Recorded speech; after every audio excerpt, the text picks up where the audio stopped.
Welcome to all Madras motorcycles. All Madras മോട്ടോർസൈക്കിൾസിൻ്റെ മറ്റൊരു വീഡിയോയിലേക്ക് എല്ലാവർക്കും സ്വാഗതം. ഇന്നത്തെ വീഡിയോ നമ്മൾ പരിചയപ്പെടാൻ പോകുന്നത് ഞാൻ എൻ്റെ ഡ്രീം ബൈക്കിന് വേണ്ടി വാങ്ങിക്കുന്ന ചില സ്പെയർ പാർട്സുകളാണ്. വണ്ടി എൻ്റെ കയ്യിലില്ല, വണ്ടി ഇനി ഭാവിയിൽ കിട്ടുമെന്നും അറിയില്ല. എന്തായാലും ഇന്നത്തെ അവസ്ഥയിൽ വണ്ടി വാങ്ങാൻ ശരിക്കും വലിയൊരു പ്രതിസന്ധിയിലൂടെയാണ് കടന്നു പോകുന്നത്. പക്ഷേ ചെറിയ അതിൻ്റെ ആ വണ്ടിക്ക് വേണ്ട സ്പെയർ പാർട്സുകൾ ചെറിയ രീതിയിൽ കിട്ടുമ്പോൾ വാങ്ങിച്ചുകൊണ്ടിരിക്കുകയാണ്. അതും ചെറിയ പൈസയ്ക്ക് വരുന്ന അവസ്ഥയിൽ മാത്രമേ അത് വാങ്ങിക്കാറുള്ളൂ.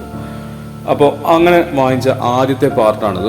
ഇത് ഞാൻ ഒരിക്കലും വിചാരിച്ചില്ല ഇത് ഇന്ത്യയിൽ അവൈലബിൾ ആവുന്നത്. കാരണം നമ്മൾ eBayയിൽ മാത്രമേ ഇത് കണ്ടിട്ടുള്ളൂ. അങ്ങനെ സെയിലിനൊക്കെ ഒരു ടെയിൽ ലൈറ്റാണ്, മിലിറ്ററി വണ്ടികൾക്ക് വരുന്ന ഒരു കോൺവോയ് ലൈറ്റാണ് ഇത്. ഞാൻ ഫേസ്ബുക്ക് മാർക്കറ്റ് പ്ലേസിലാണ് ഇതിനടുത്ത് കണ്ട്. അത് വളരെ ചെറിയ പൈസയ്ക്കാണ് എനിക്ക് കിട്ടിയത്. ഇതിൻ്റെ ശരിക്കും ഒരു ലോട്ടറി ആയിട്ട് തന്നെ കണക്കാക്കുന്നു.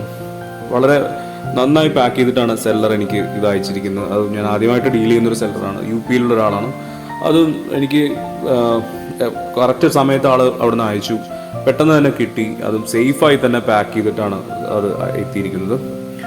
ഒരു ഓൾഡ് വണ്ടികളിൽ വരുന്ന ടെയിൽ ലൈറ്റാണ്, മിലിറ്ററി വണ്ടികളിൽ മാത്രം വരുന്ന കോൺവോയ് ലൈറ്റാണ്, ലൂക്കാസിൻ്റെ ഒറിജിനൽ ടെയിൽ ലൈറ്റാണ് ഇത്. eBayയിലൊക്കെ തന്നെ അത് സെയിലായി പോകുന്നത് ഞാൻ കണ്ടിരിക്കുന്നത് 16,000 മുതൽ 24,000 രൂപ വരെ ഒരു ടെയിൽ ലൈറ്റിന് ബിഡ് ചെയ്തിട്ട് പോയി കണ്ടിട്ടുണ്ട്. പക്ഷേ ഇവിടെ എനിക്ക് കിട്ടിയത് വളരെ തുച്ഛമായ ഒരു പൈസയ്ക്കാണ്. ഇടയ്ക്കൊക്കെ ഇങ്ങനെ ചില ലോട്ടറികൾ കിട്ടാറുണ്ട്. എന്തായാലും ഇപ്പോൾ കുറേ കാലമായി ഇങ്ങനൊരു ഇത്തരം രീതിയിലൊരു സാധനം വാങ്ങിച്ചിട്ട് എന്തായാലും വളരെ ഹാപ്പിയാണ്. ഇതാണ് സാധനം, ഇതാണ്. കാരണം നിങ്ങൾക്ക് നല്ല കണ്ടീഷനിലുള്ള ലൈറ്റാണ്. നല്ല കണ്ടീഷൻ എന്ന് പറഞ്ഞു കഴിഞ്ഞാൽ എനിക്ക് തോന്നുന്നു ഇത്തരം ഒരു കണ്ടീഷനിലുള്ള ലൈറ്റ് ഇവിടെ കിട്ടുമെന്ന് ഞാൻ ഒരിക്കലും പ്രതീക്ഷിച്ചിട്ടില്ല. അതിൽ തുരുമ്പൊന്നുമില്ല. അത് ശരിക്കും പ്ലേറ്റിംഗ് വരില്ല, പക്ഷെ അത് ക്രോം ചെയ്തിട്ടാണ് ഇരിക്കുന്നത്. നല്ല പ്ലേറ്റിംഗ് ആണ്, കുഴപ്പമില്ല. അതുകൊണ്ട് തന്നെ വലിയ തുരുമ്പ് അതിലേക്ക് തട്ടിയിട്ടില്ല. സാധാരണഗതിയിൽ ഇത് വരുമ്പോൾ അതിൻ്റെ ഉള്ളിലൊക്കെ ശരിക്കും ദ്രവിച്ച് പോകാറുണ്ട്. അതിൻ്റെ ഫിക്സിംഗ് ഒന്നും ഇത്ര വൃത്തിയിൽ കാണാറില്ല. പക്ഷെ ഇതിലൊന്നും പോയിട്ടില്ല. അതിൻ്റെ സ്പ്രിംഗ് ലോക്കും എല്ലാം ഇതിലുണ്ട്. ഇത് 1943 മുതൽ 45, 46 വരെ മാത്രം വന്ന ഒരു ടെയിൽ ലൈറ്റാണ്. കോൺവോയ് ലൈറ്റ് എന്നും പറയും, ഫാഗൻറ്റ് ടെയിൽ ലൈറ്റ് എന്നാണ് ഇതിനെ പറയുന്നത്. കാരണം ചെറിയ ലൈറ്റ് മാത്രമേ ഉണ്ടോ, ഒരു സിഗരറ്റിൻ്റെ ലൈറ്റ്, എങ്ങനെ സിഗരറ്റ് കത്തുന്ന ലൈറ്റിന് അത്രയും ലൈറ്റ് മാത്രമേ ഇതിൽ വരുള്ളൂ. അതുകൊണ്ട് ഫാഗൻറ്റ് ടെയിൽ ലൈറ്റ്സ് ആണ് ഇതിനെ പറയാറ്. ഇതൊരു 44, 45 മോഡൽ ലൈറ്റാണ് ഇപ്പോൾ നമുക്ക് കിട്ടിയിരിക്കുന്നത്. ഇതിന് മുന്നുള്ളത് 43 മോഡൽ വന്ന് ജോസഫ് ലൂക്കാസിൻ്റെ ടെയിൽ ലൈറ്റാണ് വരിക. ഇതുപോലത്തെ ടെയിൽ ലൈറ്റാണ് ഇതിൻ്റെ ഫസ്റ്റ് മോഡൽസ്. ഇതല്ല നമ്മുടെ കയ്യിലുള്ളത്. ഈ മോഡലാണ് നമ്മുടെ കയ്യിലുള്ളത് ഇപ്പോൾ വാങ്ങിച്ച ടെയിൽ ലൈറ്റ്. അതൊരു 44, 45 മുതലാണ് തുടങ്ങിയിരിക്കുന്നത്. കുറച്ച് വർഷങ്ങളിൽ മാത്രമാണ് ഈ മോഡൽ വന്നിട്ടുള്ളൂ. കാരണം അതിനുശേഷം വണ്ടികളെല്ലാം പോസ്റ്റ് വാർ ആയപ്പോഴേക്കും വണ്ടികളെല്ലാം സിവിലിയൻ വണ്ടികളിലായി വന്നപ്പോഴേക്കും നമ്പർ പ്ലേറ്റും വലിയ ടൈൽ ലൈൻസ് ഫിറ്റ് ചെയ്യുന്നൊരു അവസ്ഥയിലാണ് എത്തിയത്. നമുക്ക് കാണാം അതിനുള്ള ഒറിജിനൽ ബൾബ് ഹോൾഡർ ഉണ്ട്. അതുപോലെ എല്ലാം അതിന് ഇൻടാക്റ്റ് ആയിട്ട് സാധനങ്ങളെല്ലാം ഉണ്ട്. കോൺടാക്റ്റും ക്ലിയർ ആണ്. നിങ്ങൾക്ക് കാണാം, അതിൽ എഴുത്ത് കാണാം.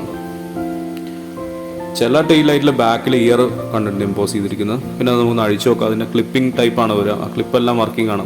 കറക്റ്റായിട്ടുള്ളൊരു സ്പ്രിംഗ് ലോക്കാണ് അതിൻ്റെ ഉള്ളിൽ വരുന്നത്. അതുപോലെ അതിന് ലെൻസ് ഉണ്ട്, അതിനുള്ളൊരു ബൾബുണ്ട്. ബൾബ് ഒറിജിനൽ ബൾബല്ല, 12 വോൾട്ട് ബൾബാണ്. അതിൽ എഴുത്ത് നിൽക്കുകയാണ് LWD MCTIA. WD വാർ ഡിപ്പാർട്ട്മെൻറ്റിനെ സിഗ്നിഫൈ ചെയ്യുന്നു. അതുപോലെ ലാസ്റ്റ് A എന്നുള്ള ലെറ്റർ അപ്പർച്ചർ എന്ന് പറഞ്ഞാൽ ഇതിനെ സിഗ്നിഫൈ ചെയ്യുന്ന ലെറ്ററാണ്. 44, 45 ആണ് എക്സാക്ട് ഈ മോഡൽ ടെയിൽ ലൈറ്റ്. എന്തായാലും ഇത് നമുക്കൊന്നുകൂടി പെയിൻറ്റ് ചെയ്യണം. കറക്റ്റ് ക്രോമിങ് വരില്ല, അതിന് ശരിക്കും പെയിൻറ്റ് ചെയ്യേണ്ട ആവശ്യമുണ്ട്.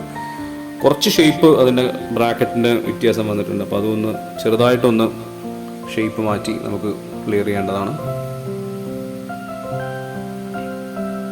ഇതുപോലെയാണ് അതിൻ്റെ ഫിക്സിങ് വരിക. നോർട്ടൺ, ഏരിയൽ, BSA, അതുപോലെ മാച്ച്ലെസ്, റോയൽ എൻഫീൽഡ് എല്ലാം ഒരു 40s വണ്ടികളിൽ വന്നിരുന്ന ഒരു കോൺവോയ് ലൈറ്റാണിത്. എന്തായാലും വളരെ ഹാപ്പി ആയിട്ടുള്ള ഒരു തുടക്കമാണ്. നമ്മുടെ ഡ്രീം ബൈക്കിലേക്കുള്ള ആദ്യത്തെ സ്പെയർ എന്ന് പറഞ്ഞാൽ തന്നെ അതിൻ്റെ റെയർ ആയിട്ടുള്ള കിട്ടാവുന്ന സ്പെയറിലെ ഒരു ഐറ്റാണത്.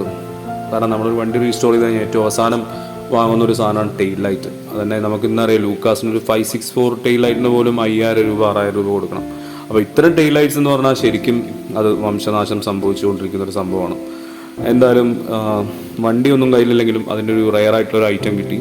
മെല്ലെ മെല്ലെ നമുക്ക് ഓരോ സാധനങ്ങൾ കളക്ട് ചെയ്യുന്നതായിരിക്കും. എന്നിട്ട് വണ്ടി നമുക്ക് ചിലപ്പോൾ ഒരു സ്ക്രാപ്പായിട്ടുള്ള വണ്ടി കിട്ടിയാലും നമ്മുടെ കയ്യിൽ സ്പെയർ പാർട്സ് എല്ലാം ഉള്ളത് കാരണം കഴിഞ്ഞാൽ അതിൻ്റെ റെയർ സ്പെയർസ് എല്ലാം ഉള്ളത് കൊണ്ട് നമുക്ക് എന്താണ് അതിൻ്റെ ഫുൾ ഒറിജിനാലിറ്റിക്ക് കൊണ്ടുവരാൻ അപ്പോൾ ആ ഒരു സമയത്ത് നമുക്ക് വലിയ ബുദ്ധിമുട്ടുണ്ടാവില്ല. എന്തായാലും നമ്മുടെ വീഡിയോയുടെ വൈൻഡപ്പ് ചെയ്യണം. അടുത്ത വീഡിയോയുമായി എത്രയും പെട്ടെന്ന് വരുന്നതായിരിക്കും. അതുവരെ stay safe and see U.